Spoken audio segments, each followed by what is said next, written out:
గతంలో మంత్రిగా పనిచేసిన కోమటిరెడ్డి వెంకటరెడ్డి సరిగ్గా పనిచేసి ఉంటే మూసీకి ఈ పరిస్థితి ఎందుకు వచ్చేదని హరీష్ రావు నిలదీశారు.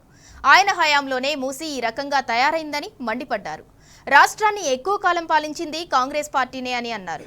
నల్గొండ జిల్లా ప్రజలు మూసీ వల్ల బాధపడుతున్నారంటే దానికి కారణం కాంగ్రెస్ ప్రభుత్వం అని హరీష్ రావు ఆగ్రహం వ్యక్తం చేశారు. Cabinet is a collective decision.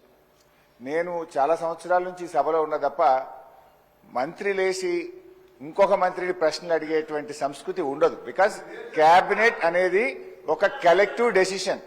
మంత్రి అనేది ఒక పోర్ట్ఫోలియో చూసినా అన్ని శాఖలకు సమానమైనటువంటి బాధ్యతను మంత్రి కలిగి ఉంటాడు. మీరు కూడా ఇట్లా ఒక మంత్రి లేచి ఇంకో మంత్రిని ప్రశ్నలు అడగడానికి అవకాశం ఇస్తే అసలు ప్రశ్నోత్తరాల సమయం యొక్క దాని మీనింగే మారిపోతుంది. అధ్యక్ష, దయచేసి లేని సంస్కృతిని తీసుకురావద్దు. మంత్రి అనే వాళ్ళు కేబినెట్ లో మాట్లాడుకోవచ్చు. Government is a collective decision. ఇట్లా మినిస్టర్లు లేచి అడిగే సంస్కృతి ఉండదు. నంబర్ 1. నంబర్ 2, గతంలో కూడా కోమటిరెడ్డి వెంకటరెడ్డి గారు అప్పుడు కూడా మంత్రిగా ఉన్నారు. మరి వారి హయాంలోనే ఈ మూసి ఈ రకంగా జరిగింది. మీరు మంత్రిగా ఉన్నప్పుడు సరిగా చేసి ఉంటే ఈ పరిస్థితి ఈ రాష్ట్రాన్ని అతి ఎక్కువ కాలం పాలించింది కాంగ్రెస్ పార్టీ.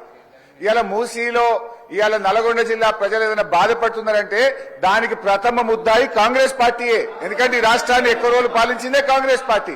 మీరేం చేసిందని మమ్మల్ని మాట్లాడుతున్నారు.